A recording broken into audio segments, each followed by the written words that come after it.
नमस्कार दोस्तों, मैं भूपेंद्र कुमार सैनी एक बार फिर से आपके अपने YouTube चैनल ज्ञान विविध शिक्षा में स्वागत करता हूं। जैसा कि दोस्तों चौहान वंश के 2 पार्ट हम पढ़ चुके हैं। आज चौहान वंश का मुख्य कह सकते हो तृतीय पार्ट पढ़ेंगे।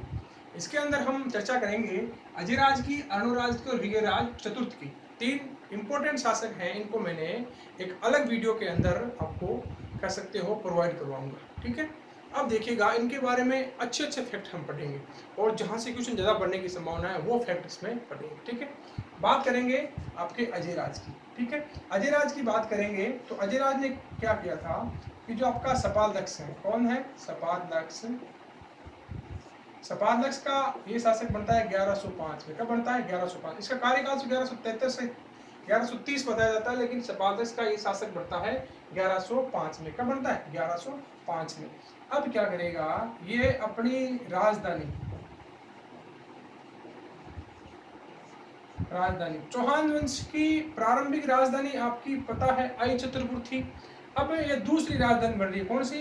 दूसरी राजधानी, द्वितीय राजधानी बन रही है। कौन सी? द्वितीय राजधानी। कौन सी? द्वितीय राजधानी। ये राजधानी को कहाँ ले जाएगा? देखिएगा, ये राजधानी को ले जाएगा 1113 के अंदर। कहाँ ले जाएगा? ये जो नाग पहाड़ियां हैं, जो नाग पहाड़ियां हैं वहां पर एक अजयमेरु दुर्ग बसाएगा। क्या बसाएगा? अजयमेरु दुर्ग का निर्माण करेगा। क्या करेगा? दुर्ग का निर्माण करेगा और अजयमेरु बसाएगा। क्या बसाएगा? अजयमेरु का स्थापना करेगा। किसकी स्थापना करेगा? अजयमेरु। ठीक है, अजयमेरु दुर्ग बनाया गया और अजयमेरु की स्थापना की गई। अजयमेरु दुर्ग जब अपने जितने भी वंशज खत्म हो जाएंगे उसके बाद में हम दुर्गों की भी चर्चा शायद कर पाएंगे। ठीक है, दुर्गों का मैं अलग से कॉन्सेप्ट लेकर आऊंगा सारों का अच्छे से। ठीक है, अभी दुर्ग हम इसके अंदर डिस्कस नहीं करेंगे। तो इसने क्या किया था अजयराज के बारे में सबसे इंपॉर्टेंट याद रखना, सपालदक्ष से ये राजधानी कहाँ ला रहा है? अजमेर ला रहा है। कहाँ ला रहा है? अजमेर ला रहा है, जो वर्तमान में हम अजमेर कहते हैं। क्या कहते हैं? अजमेर कहते हैं। यानी कह सकते हो कि चौहान वंश की द्वितीय राजधानी कहाँ ट्रांसफर हो रही है? आपकी कह सकते हो अजयमेरु में हो रही है। कहाँ हो रही है? अजयमेरु। ठीक है, अब देखिएगा इसके तहत प्रमुख काम क्या किए गए। ठीक है, मैंने पिछले वीडियो में बता चुका हूं, सांबर झील का नामकरण इसी के द्वारा किया गया। सांबर झील का नामकरण इसी के द्वारा किया गया था। ठीक है, और क्या किया गया था? इसकी एक रानी थी, उसका नाम था सोमलेखा। क्या नाम था? सोमलेखा। इस रानी सोमलेखा के नाम पर इसने सिक्के चलाए। क्या चलाए? सिक्के, और वो भी किसके? चांदी के सिक्के। किसके? चांदी के सिक्के। ठीक है, चांदी के सिक्के चलाए और ये चांदी के सिक्के कन्नौज तक प्राप्त होते हैं। कहाँ तक प्राप्त होते हैं? कन्नौज तक। अब इन सिक्कों पर क्या होता था? इन सिक्कों के अंदर एक तरफ तो लक्ष्मी जी की, लक्ष्मी की मूर्ति लगी होती थी, एक तरफ होती थी अजयराज। किसकी होती थी? अजयराज की। ये सिक्के इसने चलाए थे। ठीक है, देखिएगा अब इसके अंदर इंपॉर्टेंट क्या हो गया देखिएगा, सांबर झील का नामकरण इसने किया। ठीक है, अब देखिए इसके अंदर एक बता दो इसको आपको,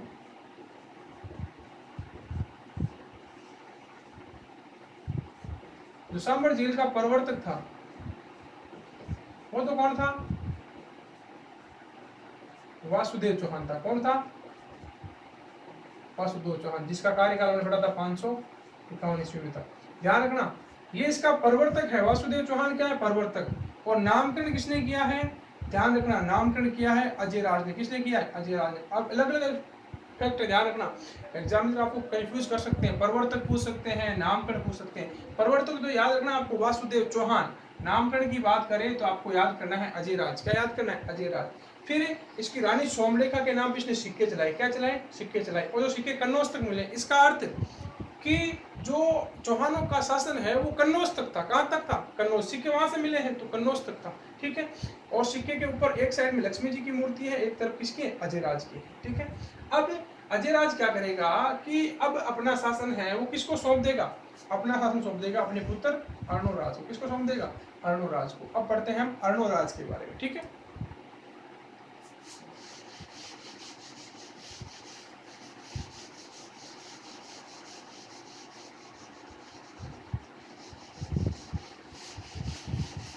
अच्छे से साफ नहीं हो रहा, साफ करता हूँ अच्छे से।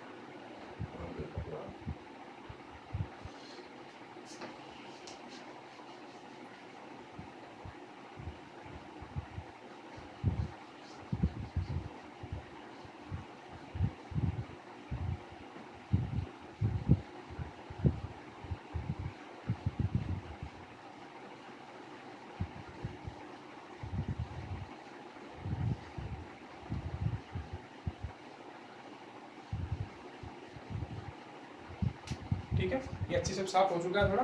अब देखिए अनुराज के बारे में बात करें। ठीक है, अनुराज की बात करें तो इसका कार्यकाल देखिएगा, अनुराज इसका कार्यकाल 30 था।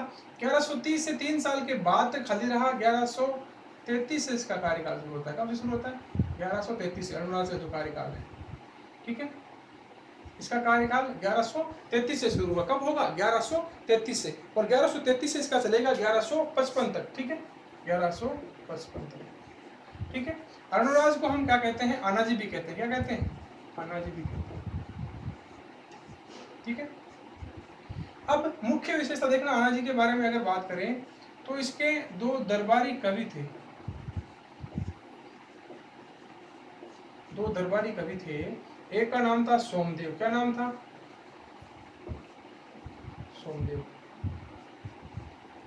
सोमदेव की बात करें, एक सोमदेव है, एक और एक है, एक का नाम सोमदेव, एक का नाम रहेगा आपका धर्मघोष। क्या रहेगा? धर्मघोष। अब इन 2 दरबारियों की महत्वपूर्ण जो फैक्ट हैं, क्या कह सकते हो, महत्वपूर्ण तथ्य हैं, इनसे पूछ जाते हैं एग्जाम में। आनाजी का कम उल्लेख होके इनसे ज्यादा आजकल किया जाता है। जो आजकल का एग्जाम का पैटर्न है वो यहाँ से लिया जा रहा है। कैसे? सोमदेव से और धर्मघोष से। किससे? सोमदेव से और धर्मघोष से। अब बात करें कि इस धर्मघोष का प्रभाव काफी अच्छा था अनुराज पर या आनाजी पर। इसके जो उपदेश थे उनकी वजह से क्या किया था, जो अनुराज आनाजी है इसने क्या किया था कि एक तो एकादशी, एक अमावस्या, एक पूर्णिमा पर पशुवध पर रोक लगा दी थी। किस पर? पशुवध पर।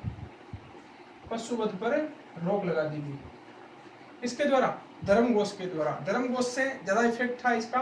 इसके कारण क्या कर दी, एकादशी, अमावस्या और पूर्णिमा पर क्या कर दी कि पशुवध आप नहीं कर सकते। क्या नहीं कर सकते? पशुवध आप नहीं कर सकते। ठीक है, सोमदेव की बात करें तो सोमदेव की बात करें तो अनुराज का एक प्रधानमंत्री है। क्या है? प्रधानमंत्री है।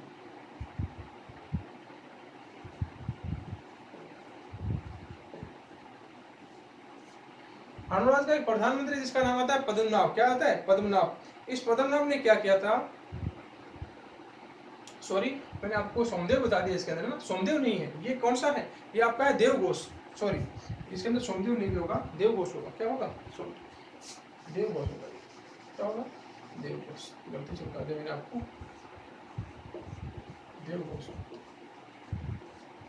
ठीक है, वो आगे के इसका जो अगला वर्ष होगा विग्रह, उसके बारे में चर्चा करेंगे। ठीक है, तो धर्मघोष के अंदर एकादशी की, अमावस्या और पशुवध पर क्या लगा दिया जाएगा? रोक लगा दिया गया। क्या लगा दिया गया? रोक। अब इसके द्वारा दूसरा इंपोर्टेंट कार्य किया गया है, वरा मंदिर का निर्माण। किसका? वरा मंदिर का निर्माण।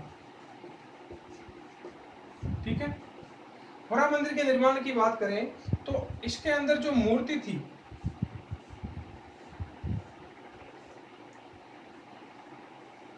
जो इसके अंदर जो मूर्ति थी, इसको क्या किया था एक बार जहांगीर ने, किसने? जहांगीर ने इसको, ये वरा मंदिर पुष्कर में, ध्यान रखना कहाँ पे है? पुष्कर में। इस मूर्ति को यहाँ से निकाल के पुष्कर झील में भिजवा दिया। किसने? जहांगीर ने। तब महाराणा प्रताप के भाई,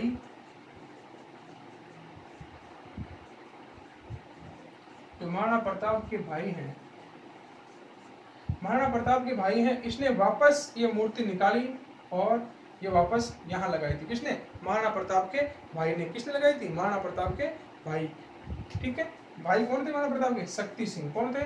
शक्ति सिंह। ठीक है, तो वापस कह सकते हो कि मूर्ति लगाने वाला कौन था? जहांगीर के बाद में फेंका, जहांगीर ने तो फेंकवा दी और प्रताप सिंह ने वापस लगा दी। ठीक है, अब देखना आनाजी की जो हत्या है, आनाजी की हत्या उसका पुत्र कर दिया। कौन कर देगा? उसका पुत्र जिसका नाम आता है जगतदेव। क्या नाम आता है? जगतदेव। ये इनकी हत्या कर देगा। क्या कर देगा? हत्या कर देगा। कौन? इनका पुत्र जगतदेव। ठीक है। अब आनंद जी के एक पुत्र जगदेव भी हैं और एक पुत्र है विग्रहराज। कौन है? विग्रहराज चतुर्थ। कौन है? विग्रहराज चतुर्थ। ये 2 साल तक राज्य करेगा, उसके बाद में इसका भाई शासन ले लिया। कौन? जगदेव के बाद में विग्रहराज चतुर्थ, जिसके बारे में हम अभी डिस्कस करेंगे। ठीक है।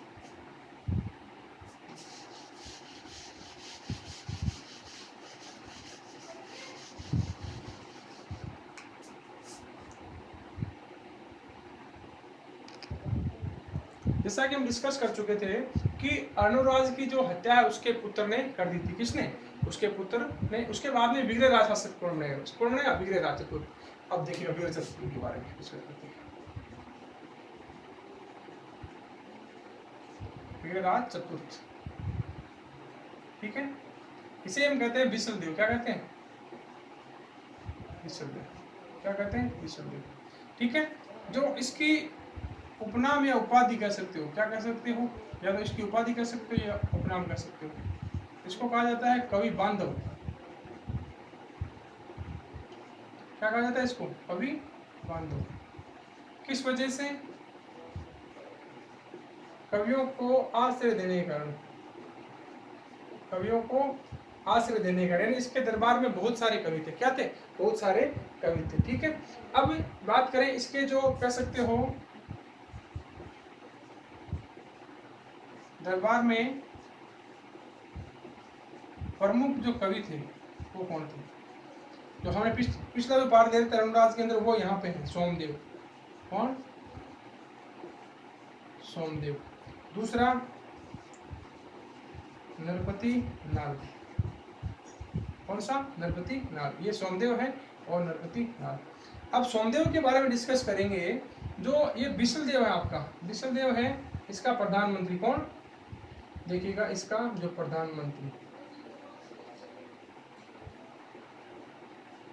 जो पद्मनाभ है, एक साहित्य सम्मेलन का आयोजन करेगा। किसका करेगा? साहित्य सम्मेलन का आयोजन करेगा। किसका करेगा? साहित्य सम्मेलन का। साहित्य सम्मेलन के अंदर कहा जाता है कि इस सोमदेव को क्या बनाया गया? सभापति बनाया गया। क्या बनाया गया? सभापति। तो याद रखना आपका कि साहित्य सम्मेलन जब करवाया गया था तो सभापति कौन था? सोमदेव था। कौन था? सोमदेव। ठीक है।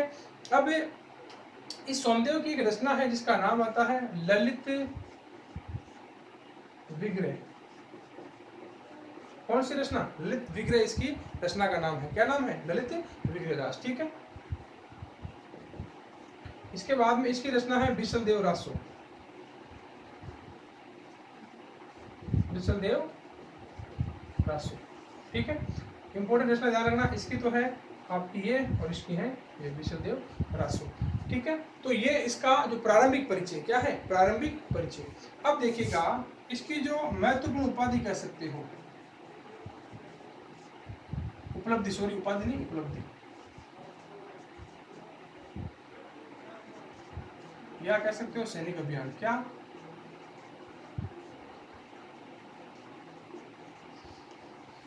तो इसने क्या किया था? सैनिक अभियान के अंदर जो दिल्ली का शासक था उसका नाम था आपका क्या? विजय चंद्र गढ़वाल। कौन सा? विजय चंद्र गढ़वाल।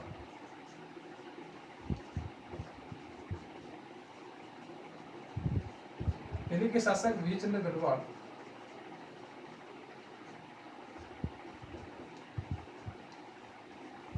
इसको हराया था। किसको? विजय चंद्र गढ़वाल को।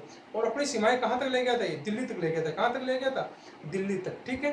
तो अब पहली बार ये हुआ है कि जो अजमेर का साम्राज्य था, अजमेर का जो साम्राज्य है वो कहां तक पहुंच गया? दिल्ली तक पहुंच गया। कहां तक पहुंच गया? दिल्ली तक। तो सबसे ज्यादा साम्राज्य विस्तार इसने कर दिया था। ठीक है। अब दूसरा इसके बारे में फैक्ट पढ़ते हैं कि उसकी उपलब्धियां क्या क्या रही।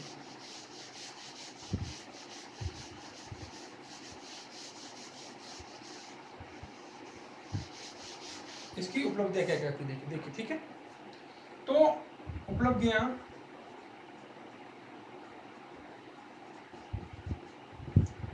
क्या क्या थी? पहला, इसने एक नाटक की रचना की थी। किसकी? नाटक। इस नाटक का नाम था हरिकेली। क्या नाम था? हरिकेली नाटक। ठीक है। दूसरा इसकी महत्वपूर्ण तो कह सकते उपलब्धि क्या थी, इसने संस्कृत कंठाभरण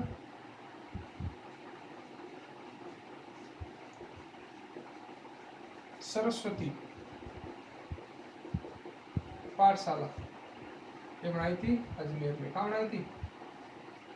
अजमेर में। ठीक है, पहला था आपका नाटक हरिकेली नाटक, दूसरा संस्कृत कंठाभरण सरस्वती पाठशाला। ठीक है, तीसरा इंपॉर्टेंट कार्य क्या किया था इसने, बिशलपुर झील का निर्माण किया था। क्या किया था? बिशलपुर झील का निर्माण किया था। ये कहाँ है? ये आपकी देवली टोंक में। कहाँ है? देवली टोंक में है। ठीक है, तीन ये इंपॉर्टेंट इसके कार्य हैं, तीन इसके इंपॉर्टेंट कार्य हैं। अब इसका जो स्थान है या कह सकते हो इंपॉर्टेंट फैक्ट, इसके शासन काल को कहते हैं हम चौहान वंश का स्वर्ण युग, यानी गोल्डन टाइम ऑफ चौहान्स, यानी चौहानों का सुनहरा समय इसके शासनकाल में था। क्यों? क्योंकि इसकी जो सीमाएं थी वो कहां तक चली गई थी। देखिएगा, इसकी जो ये मान सकते हो ये अजमेर था। क्या था? अजमेर। और ये सांबर, यहाँ तो थे ये। अब इनकी सीमाएं पहुंच रही है दिल्ली तक। कहां तक पहुंच गई है? दिल्ली तक। यानी बहुत बड़ा इन्होंने क्या कर लिया था, साम्राज्य विस्तार विग्रहराज चतुर्थ के द्वारा कर दिया गया था। ठीक है, अब देखिएगा विग्रहराज चतुर्थ की मृत्यु होगी, उसके बाद में शासक बनेगा गांगे। कौन बनेगा? गांगे। कौन बनेगा? गांगे। ज्यादा इंपॉर्टेंट फैक्ट नहीं आएंगे इसके अंदर, गांगे के अंदर। और गांगे के बाद के अंदर बनेगा पृथ्वीराज सेकंड। कौन बनेगा? पृथ्वीराज सेकंड। पृथ्वीराज सेकंड बनेगा। इनके ज्यादा इंपॉर्टेंट फैक्ट नहीं आएंगे। पृथ्वीराज सेकंड के बाद के अंदर हम चर्चा करेंगे सोमेश्वर। कौन बनेगा? सोमेश्वर। ठीक है, सोमेश्वर का पुत्र रहेगा पृथ्वीराज तृतीय। कौन रहेगा? पृथ्वीराज तृतीय, जिसका हम अगले वीडियो में डिस्कस करेंगे। इसकी बात कर लेते हैं पूरे तरीके से। यानी ये पृथ्वीराज थर्ड, फिर चौहान वंश का कह सकते हो अलग अलग शाखाएं बढ़ जाएगी, या अंतिम प्रतापी शासक यही रहेगा। यानी विग्रहराज चतुर्थ के बाद में गांगे, गांगे के बाद में पृथ्वीराज सेकंड, बाद में सोमेश्वर, सोमेश्वर के बाद में पृथ्वीराज। ठीक है, यानी ये क्या था, इस विग्रहराज का भाई था सोमेराज। कौन? ये। ठीक है, तो इसका चाचा बनता है। ठीक है, अब देखिए उपलब्धि में कवि बांधव इसको कहा गया कवियों को आश्रय देने के कारण। उपलब्धि हरिकेली नाटक, किसकी? हरिकेली नाटक। अब निर्माण कार्य कराया गया। उपलब्धियां या निर्माण है ये, मान लीजिए निर्माण कार्य कर सकते हैं, निर्माण कार्य ये थी।